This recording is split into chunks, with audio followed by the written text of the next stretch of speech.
The litigation landscape has changed significantly, I would say, just since I've been at Fish & Richardson, which has been 16 years now.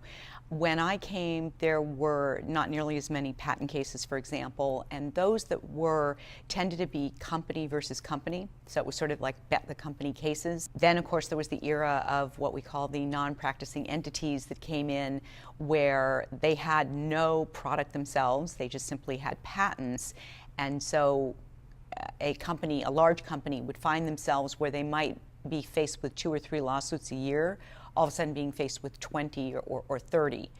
Now that's sort of going back again. The non-practicing entities are kind of getting reined in by various court opinions that have come down and limitations on damages and so on. Now I think companies are more commoditizing their litigation, where they'll kind of pull together all the sort of cases that aren't necessarily bet the company cases and hire firms to handle 10 cases or 15 cases under one fee agreement.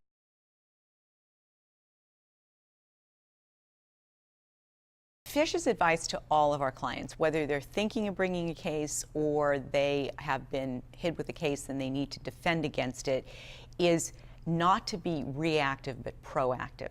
Meaning, sit down at the very beginning and say, all right, what is our ultimate goal here, and what do we need to do to get there? Companies need to be far-sighted and understand that they need to make an investment in their company to protect potentially billions of dollars by spending a few million up front.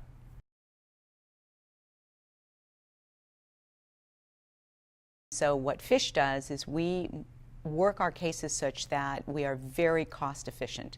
We push the work down to the lowest level as far as people who still have the ability to perform the work, but at the lowest billing level.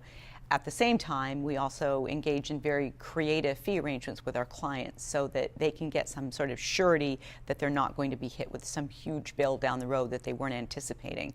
So what we give the client is quality at a reasonable cost with hopefully very good outcomes.